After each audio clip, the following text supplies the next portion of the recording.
குலதெய்வம் ஸ்ரீ மாரியம்மணி நல்லாசியோடு நான் உங்கள் ஜோதிடர் ஸ்ரீமதி கவிதா சக்திவேல், திருப்பூர் மாவட்டம். இன்றைக்கி நாம் என்ன பார்க்கலாம் அப்படின்னா, திருக்கார்த்திகை தீபம். இந்த கார்த்திகை மாதத்தில் அனைவராலும் சிறப்பாக கொண்டாடப்படும் ஒரு திருநாளாக இந்த திருக்கார்த்திகை தீபம் உள்ளது. சிவபெருமான் ஜோதி வடிவமாக காட்சியளித்த இந்த நாளில் தான் நம்மளுடைய வீட்டில் விளக்கின் ஜோதியில் சிவபெருமானை எழுந்தருளச் செய்து அவரின் அருளை பெறுவதற்காக வழிபடும் திருநாள் இந்த கார்த்திகை தீபமாகும். இந்த கார்த்திகை தீபம் பார்த்திங்கன்னா, மகாவிஷ்ணு மற்றும் பிரம்மாவிற்கு சிவபெருமான் அடிமுடி காணாத முடியாத அண்ணாமலையாராக ஜோதி பிளம்பாக காட்சியளித்த நாளை தான் திருக்கார்த்திகை தீபம் அப்படின்னு நம்ம திருநாளாக கொண்டாடுகிறோம். கார்த்திகை மாதத்தில் வரும் கிருத்திகை நட்சத்திரமும் பரணி நட்சத்திரமும் பௌர்ணமி திதியும் இணைந்து இருக்கக்கூடிய இந்த நாளில் தான் திருக்கார்த்திகை தீபம் கொண்டாடப்படுகிறோம். ஆனால் இந்த வருடம் பார்த்திங்கன்னா 3ஆம் தேதி சாயந்தரம் 4:47 மணி வரைக்கும் பரணி தீபம் இருக்குது. அதன் பிறகு தான் கிருத்திகை நட்சத்திரம் துவங்குகிறது. டிசம்பர் 4ஆம் தேதி மாலை 3 மணி வரைக்கும் இந்த கிருத்திகை நட்சத்திரம் இருக்குது. அதே சமயம் டிசம்பர் 4ஆம் தேதி காலையில் 7:55 மணிக்கு தான் பௌர்ணமி திதியை துவங்குகிறது. அப்போ டிசம்பர் 5ஆம் தேதி வரைக்கும் அந்த பௌர்ணமி திதி நீடிக்கும். அதனால் இந்த மாதம் கார்த்திகையில் ஏற்றுறதா இல்லை பரணி தீபம் ஏற்றுறதா அப்படிங்கிற குழப்பம் நம்மள்கிட்ட இருக்கும்.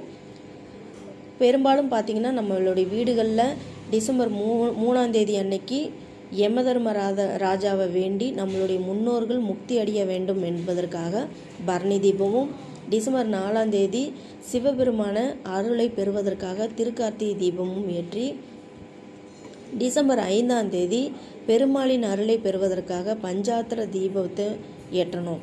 இவ்வாறாக 3 நாட்கள் நீங்கள் ஏற்றக்கூடிய தீபம் நம்ம வீட்டில் ஏகன் அநேகன்ற தத்துவத்தை சிறப்பிக்கும் வகையில் முதல்ல ஒரு தீபத்திலேருந்து ஆரம்பித்து 5 தீபங்கள் இந்த அண்ணாமலையார் கோயிலில் திருவண்ணாமலையில் ஏற்றுவாங்க. பிறகு அனைத்தும் ஒன்றாக்கப்பட்டு ஒரே தீபமாக ஏற்றப்படும். இறைவன் ஒருவனே, அவன் பஞ்சபூதங்களில் வடிவில் எங்கும் நிறைந்திருக்கான் என்ற கருத்தை உணர்த்துவதற்காகவே இந்த திருவண்ணாமலையில் அண்ணாமலையார் தீபத்தில் அந்த ஜோதி ஏற்றப்படுகிறது. இந்த விளக்கிலிருந்து ஏற்றப்பெறும் ஜோதி தான் டிசம்பர் 3ஆம் தேதி அன்று மாலை அர்த்தநாரீஸ்வரர் தரிசனம் தந்த அடுத்த வினாடி அண்ணாமலையார் மலை உச்சியில் மகா தீபமாக ஏற்றப்படுகிறது.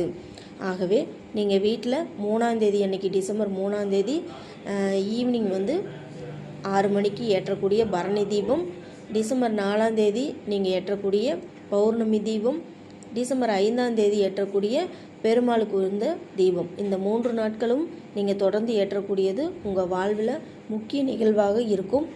உங்களுடைய வாழ்வின் அந்த தீப ஒளி மாதிரியே உங்களுடைய வாழ்க்கையும் பிரகாசிக்கும், நல்ல வளர்ச்சியை கொடுக்கும் அப்படிங்கிறதுல எந்த சந்தேகமும் இல்லை. நான் உங்கள் ஜோதிடர் ஸ்ரீமதி கவிதா சக்திவேல், திருப்பூர் மாவட்டம். எனது தொலைபேசி எண் 9751849308 என்ற எண்ணிற்கு நீங்கள் தொடர்பு கொள்ளலாம். நன்றி, வணக்கம்.